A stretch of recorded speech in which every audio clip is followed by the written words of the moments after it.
Sorry, Mom. I'm sorry, it's your turn. Now, Mom is the strong, quiet, independent type. She's also very kind-hearted. She'd give you her last nickel. She's also very handy. She's the one who fixes things around the house. Dad don't know a hammer from a screwdriver. Now, Mom had some tough jobs, and the one I remember most was at the Puff factory. Now, Puff is a knockoff of Nerf. Everybody knows what Nerf is, right? You make the foam balls and all that stuff. So, anyway, this foam must have started out as a sticky liquid, because she would come home with chunks of foam all over her skin. You would, right? Once in a while, she would come home with like half a football stuck to her face. It's true. Sometimes she would bring me some of this stuff home, some of these balls. But she was only allowed to take home the rejects. So I would get like an egg-shaped soccer ball, or I would get like a football shaped like a boomerang.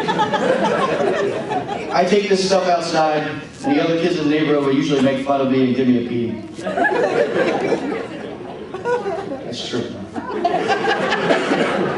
Now, Dad loved his beer, but Mom loved her cigarettes.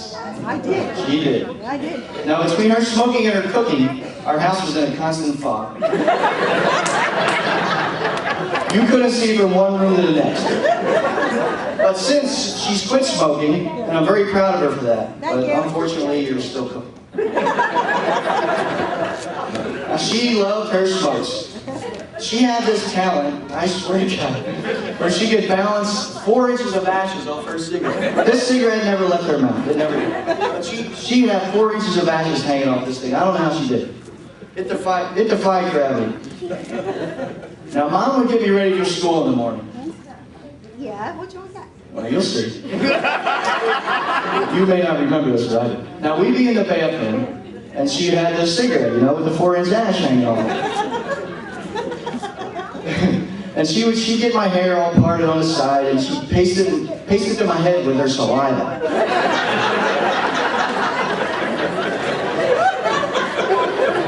Now, it really looked ridiculous. Now, when she got it, just the way she wanted it, here comes the Aquanet. Now, you all know what's coming next, right? She had this cigarette. And she's reaching for the Aquanet, right? And I'm on the toilet probably over here. She's got the cigarette. Y'all know what's coming, right? Now, every once in a while, that 4 inches of ash would fall into the stream of hairspray. Whoosh! Right? Now listen. Did you guys ever see Daffy Duck after Elmer Fudd shoots him in the face? That's what I look like on the way to school. She set all of us on fire with that trick. Once or twice with that trick. So here I go, I'm off to school, I smell like cigarette, saliva, Aquanet, and bird flesh. Not to mention she dressed me funny on the way to school. Now the worst part was my shoes when she dressed me. Mom would buy my sneakers from, you ready for this? No, worse, the supermarket. Can you believe that?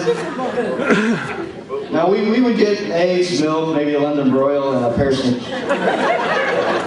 I would beg her, Mom, please, don't do this to me. Then I'd have to hear, you're lucky to have sneakers. When I was a kid, I used to have to wear paper bags on my feet. God forbid it rained. Now my friends were all wearing Converse or Pro Kids. I had Pro Kids. Remember them? No, you didn't. Yeah, oh, those right.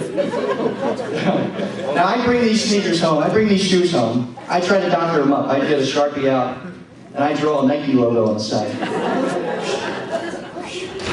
Colored it in there. That didn't fool anybody. These sneakers were all plastic. There wasn't a piece of leather or rubber anywhere. Any hard surface was like being on ice. I made a fool of myself in gym class. The girls would laugh at me, and the boys would usually give me another beating. All right, now when we got sick as kids, Mom had some pretty good home remedies. Oh, Jesus. Oh, Jesus. Yeah. We had no money for real medication. They spent all that on beer and cigarettes. So, you know, like Mom would put like toothpaste on a bee sting, or she'd put mayo on a rash.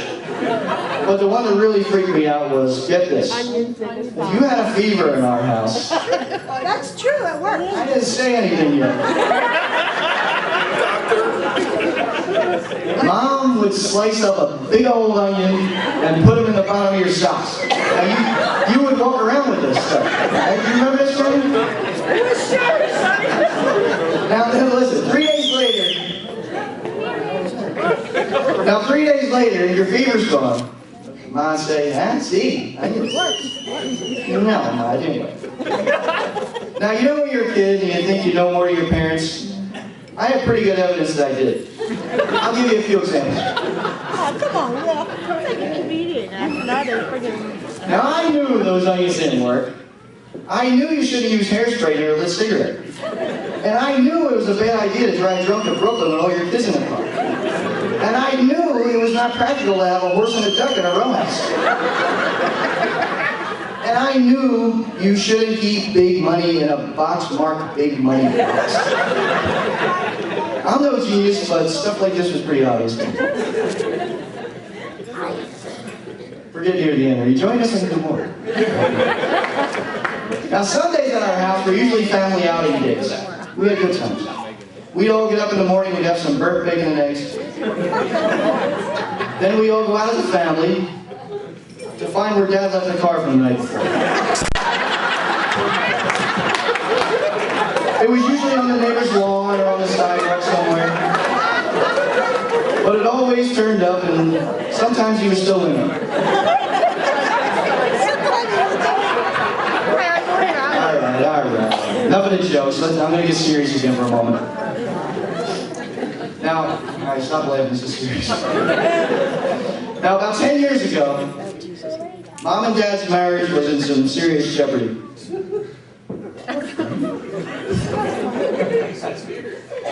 Now, I really wasn't sure their marriage was going to survive. The real shame is we wouldn't be having this party. I'm sorry, I threw that joke in. Now, Dad had a serious medical issue. Now, how do I say this gently? He was irrationally challenged. Now, Mom, she tried some of her home remedies. She